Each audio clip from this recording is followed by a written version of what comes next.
आप सभी लोग जानते हैं कि बिहार होमगार्ड के फॉर्म 27 मार्च से 16 अप्रैल तक भरे जाएंगे।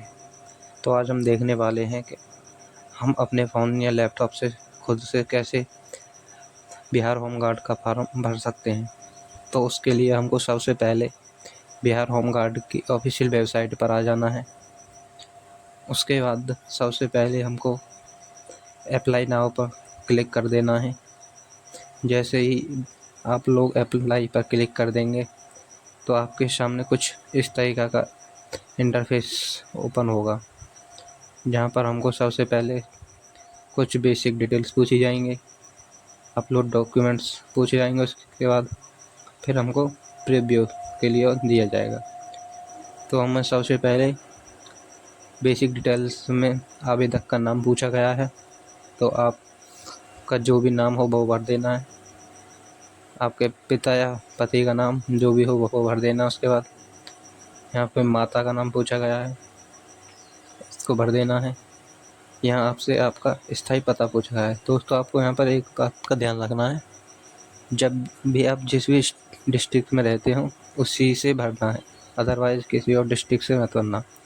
उस सिलसिले में यदि आप अदर डिस्ट्रिक्ट से भरते हो तो आपका फॉर्म रिजेक्ट हो जाएगा। उसके बाद आपका प्रखंड भर देना है, पोस्ट ऑफिस भर देना है, थाना भर कर अपना ग्राम एड्रेस पूरा फिल भर कर जन्म तिथि भर देना है। जन्म तिथि आप देख सकते हैं 1 जनवरी 2025 तक मांगी गई है, उसके ऊपर के नहीं। यदि आप 1 जनवरी 2025 तक 18 वर्ष इसकी मिनिमम या मैक्सिमम जो भी उम्र है इसके अंडर होनी चाहिए। ये 19 वर्ष से 40 वर्ष के बीच होनी चाहिए। यहाँ अपना जेंडर भर देना है, पुरुष हो तो पुरुष, महिला आप अपनी थर्ड जाति भर देना है। यहाँ पर जाति में आप जिस भी कैटेगरी से आते हो जनरल में सामान्य भर देना। EWS वाले आर्थिक रूप से कमजोर वर्ग के रूप में भर देंगे, पिछड़े वर्ग इसमें भर देंगे, अनुसूचित जाति, अति पिछड़ा वर्ग, अनुसूचित जनजाति भर देना है।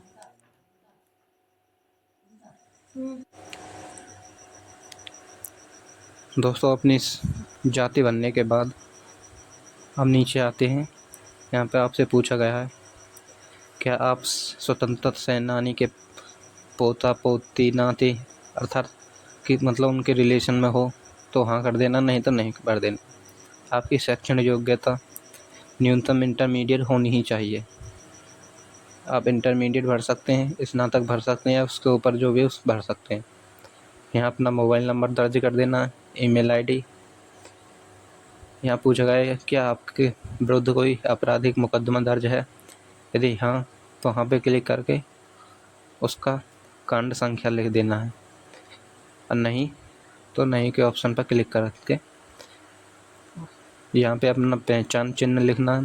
यदि आपके चेहरे पर कोई निशान हो या कोई तिल हो तो उसके बारे में पूछा गया है। इन सब को भरने के बाद कंटिन्यू पर क्लिक कर देना है। तो दोस्तों, हम इन सब को भर के आगे पहुँचते हैं।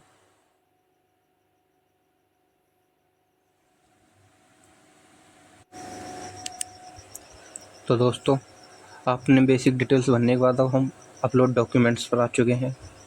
उसमें सबसे पहले फ़ोटो अपलोड करते समय निम्न बातों का ध्यान रखना है आप लोगों को। यहाँ पर फ़ोटो 2 माह से अधिक पुराना नहीं होना चाहिए, फ़ोटो रंगीन हो और उस पर जन्म तिथि अंकित हो, फ़ोटो का बैकग्राउंड सफ़ेद होना चाहिए और फ़ोटो का साइज़ 0 से 100 KB के बीच होना चाहिए।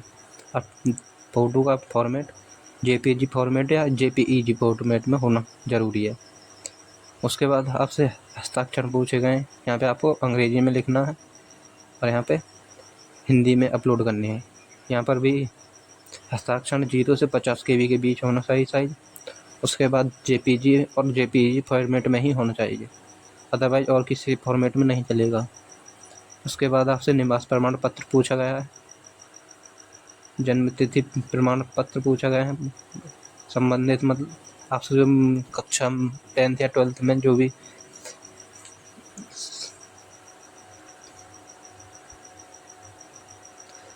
जन्म तिथि, संबंधित मैट्रिक्स पूछा गया है, समकक्ष प्रमाण पत्र, अपलोड PDF में पूछे गए। इसमें 200 KB तक होना चाहिए। ये सब 200 KB में पूछा गए हैं। यहाँ इंटरमीडिएट समकक्ष पूछा गया है। आपको इस बात का ध्यान रखना है, उत्तर प्रमाण पत्र पूछा गया है और यहाँ अंक प्रमाण पत्र इंटरमीडिएट का। नीचे आरक्षण प्रमाण पत्र पूछा गया है। यहाँ पर भी 200 KB में पूछा गया है। इन सब को अपलोड करने के बाद आपको क्लिक करके कैप्चर कोड भर देना है और सेव एंड कंटिन्यू पर क्लिक कर देना। तो आप देख सकते हैं हमारा फ़ोटो कुछ इस तरीक़ा का होना चाहिए। यहाँ पर फ़ोटो के नीचे आपकी डेट ऑफ बर्थ शो होनी चाहिए और हम सब कुछ भरने के बाद इस पर क्लिक कर देंगे।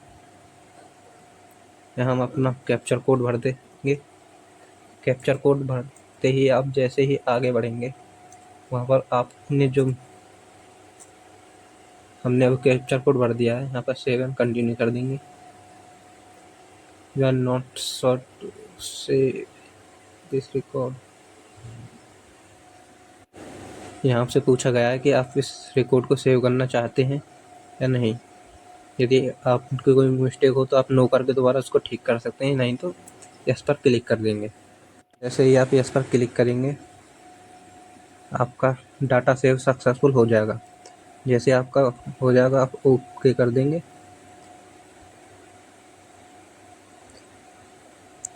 ओके करने के बाद आपका प्रीव्यू पे पहुंच जाएगा। आपको कुछ इस प्रकार का होगा, देख सकते हैं, उसको चेक कर सकते हैं।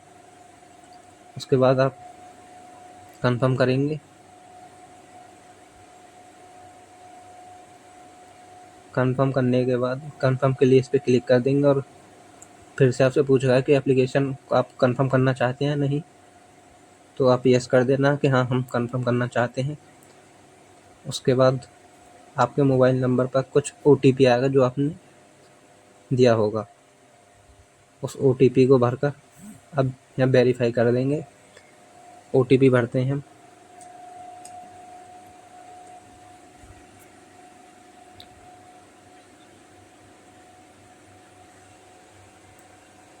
अड़सठ 34। तो हम इसको अब भरकर वेरीफाई कर देते हैं।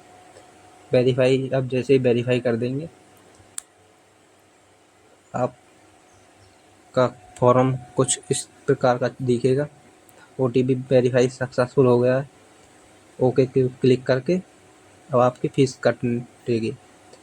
आप यदि जनरल के होंगे या EWS को उसकी 200 कटेगी आपकी फ़ीस। यदि कम SC ST होंगे तो 100 रुपये भी फ़ीस कटेगी। अभी हम मेक ए पेमेंट पर क्लिक करेंगे। उसके बाद आप अपनी फ़ीस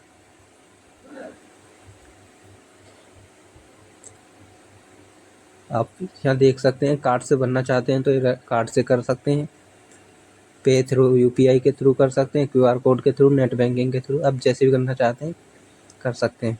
हम UPI के थ्रू करेंगे तो UPI पर क्लिक कर देंगे। यहाँ अपनी UPI डालकर वेरीफाई पर क्लिक कर देना है। तो हमें इसको वेरीफाई करते हैं। यहाँ देख सकते हैं आपसे 6 रुपये एक्स्ट्रा कट रहे हैं।